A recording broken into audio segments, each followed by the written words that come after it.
Remember the swine flu scare of 1976? That was the year the U.S. government told us all that swine flu could turn out to be a killer that could spread across the nation. And Washington decided that every man, woman, and child in the nation should get a shot to prevent a nationwide outbreak, a pandemic. Well, 46 million of us obediently took the shot. And now 4,000 Americans are claiming damages from Uncle Sam amounting to $3.5 billion because of what happened when they took that shot.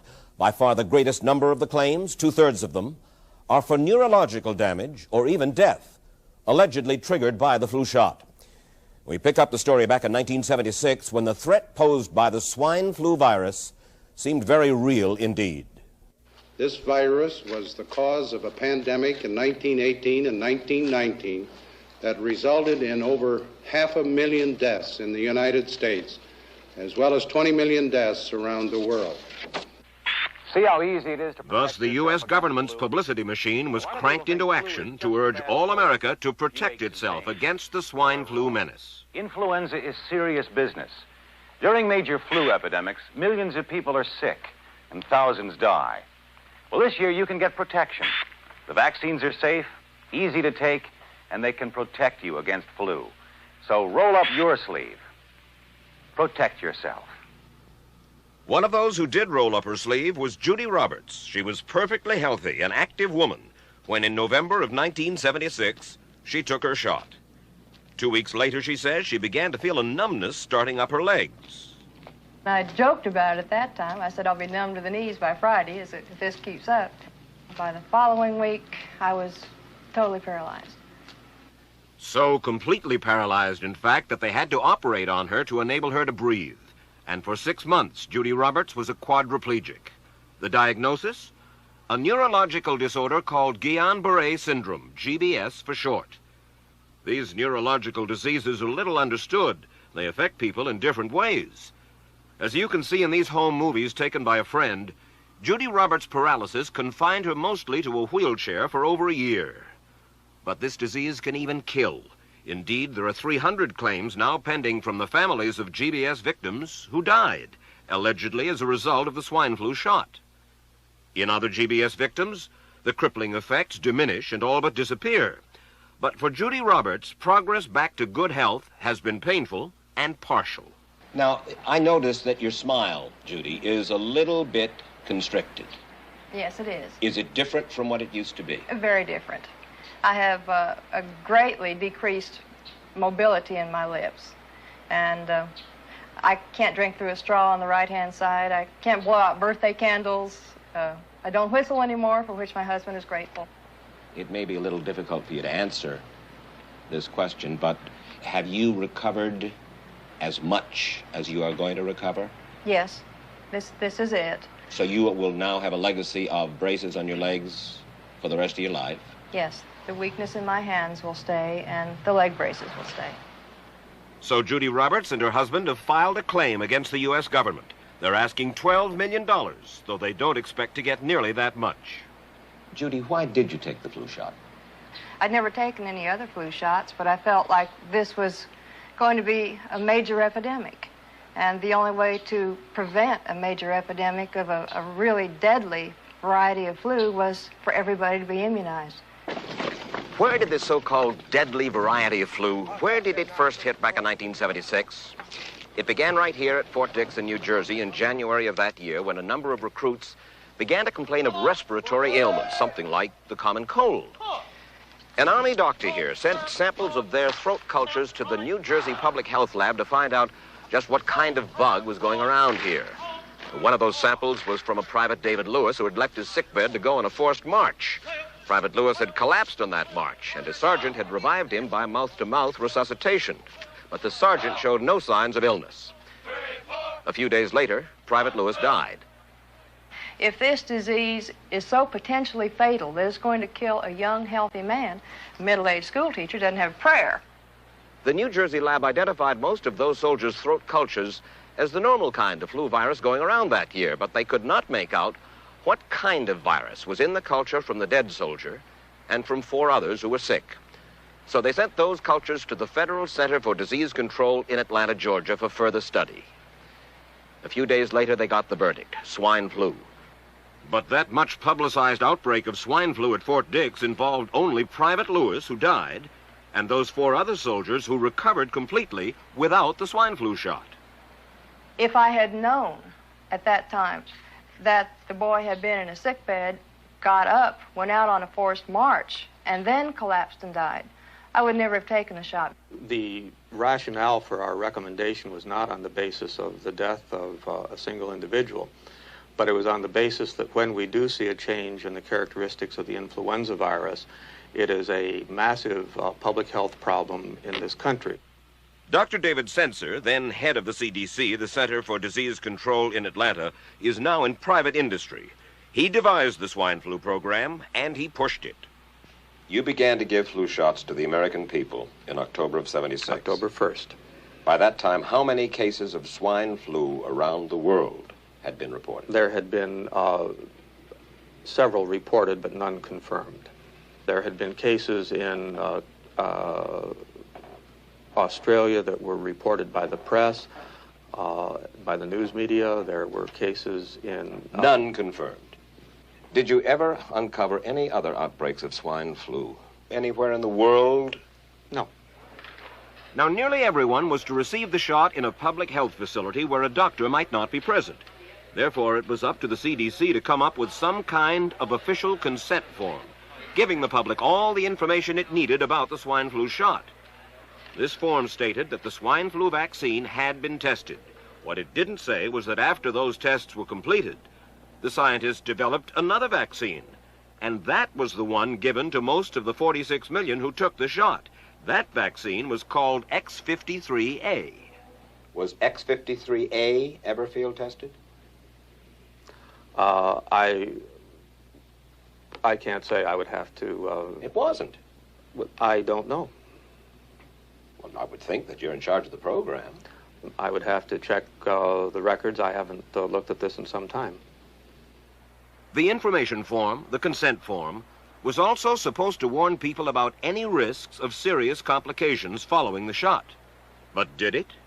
No, I had never heard of any reactions other than a sore arm, fever, this sort of thing.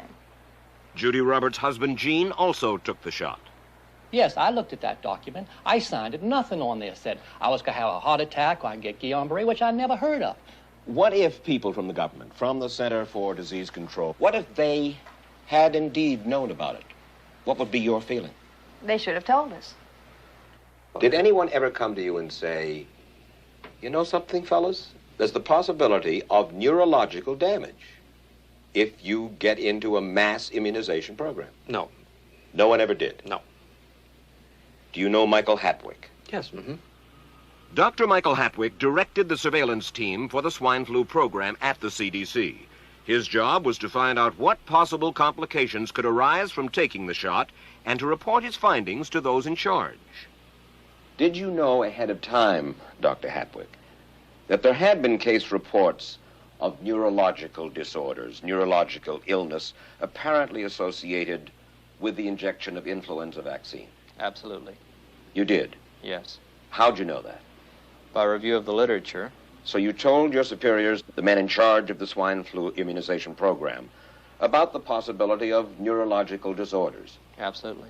What would you say if I told you that your superiors say that you never told them about the possibility of neurological complications? That's nonsense. I can't believe that they would say that they did not know that there were neurological illnesses associated with influenza vaccination. That simply is not true. We did know that. I've said that Dr. Hatwick had never told me of his feelings on this subject. Then he's lying. I guess you would have to make that assumption. Then why does this report from your own agency, dated July 1976, list neurological complications as a possibility? I think the consensus of the scientific community was that the evidence relating neurologic disorders to influenza immunization was such that they did not feel that this association was a real one. You didn't feel it was necessary to tell the American people that information? I think that over the years we have tried to inform the American people as fully as possible. As part of informing Americans about the swine flu threat, Dr. Sensor's CDC also helped create the advertising to get the public to take the shot. Let me read to you from one of your own agency's memos planning the campaign to urge Americans to take the shot. The swine flu vaccine has been taken by many important persons, he wrote. Example, President Ford, Henry Kissinger, Elton John, Muhammad Ali, Mary Tyler Moore, Rudolph Nureyev, Walter Cronkite, Ralph Nader, Edward Kennedy, etc., etc. True? I'm not familiar with that particular piece of paper, but I do know that at least of that group, President Ford did take the vaccination. Did you talk to these people beforehand to find out if they planned to take the shot? I did not know. Did anybody? I do not know. Did you get permission to use their names in your campaign? I do not know. Mary, did you take a swine flu shot? No, I did not. Did you give them permission to use your name saying that you had or were going to? Absolutely not. Never did. Did you ask your own doctor about taking the swine flu shot? Yes, and at the time he thought it might be a good idea. But I resisted it because I was leery of having the symptoms that sometimes go with that kind of inoculation. So you didn't? No, I didn't. Have you spoken to your doctor since? Yes. And? He's delighted that I didn't take that shot. You're in charge. Somebody's in charge. There are... This is your advertising strategy that I have a copy of here. Who's it signed by? This one is unsigned. But you'll acknowledge that it was your baby, so to speak. It could have been from Department of Health, Education, and Welfare. It could be from CDC. I don't know. I'll be happy to take responsibility for it. It's been 3 years now since you fell ill with GBS, right? Right. Has the federal government, in your estimation, played fair with you about your claim?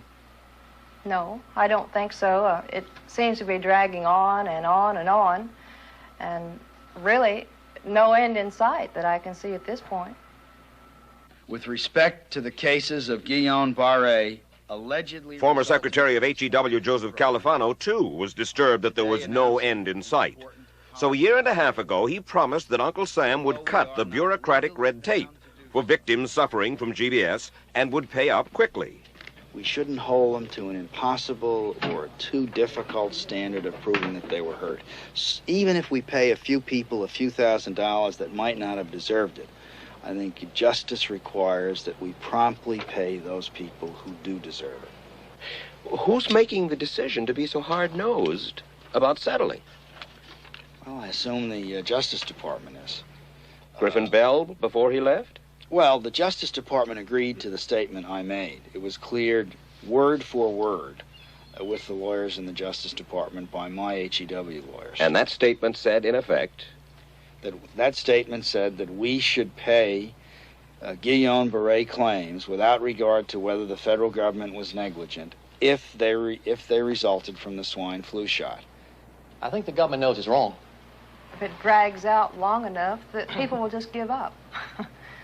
Let it go. I am a little more adamant in my thoughts than my wife is, because I told Judy to take the shot. She wasn't going to take it, and she never had shots. And I'm mad with my government because they knew the facts, but they didn't release those facts because if they had released them, the people wouldn't have taken it. And they can come out tomorrow and tell me there's going to be an epidemic, and they can drop off like flies next to me. I will not take another shot that my government tells me to take. Meantime, Judy Roberts and some 4,000 others like her are still waiting for their day in court.